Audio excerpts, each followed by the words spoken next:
اعوذ باللہ من الشیطان الرجیم، بسم اللہ الرحمن الرحیم۔ حدیث نمبر 1۔ ابو ہریرہ رضی اللہ تعالی عنہ کہتے ہیں کہ رسول صلی اللہ علیہ وآلہ وسلم نے فرمایا، میں تمہیں جس چیز کا حکم دوں اسے مانو، اور جس چیز سے روک دوں اسے رک جاؤ۔ حدیث نمبر 2۔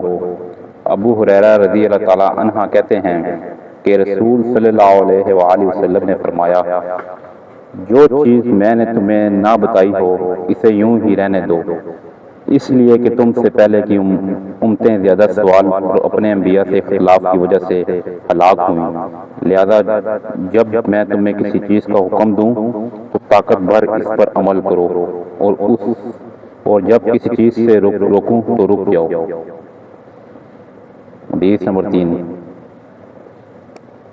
ابو ہریرہ رضی اللہ تعالی عنہ کہتے ہیں کہ رسول صلی اللہ علیہ وآلہ وسلم نے فرمایا، جس نے میری اطاعت کی اس نے اللہ کی اطاعت کی، جس نے میری نافرمانی کی اس نے اللہ کی نافرمانی کی۔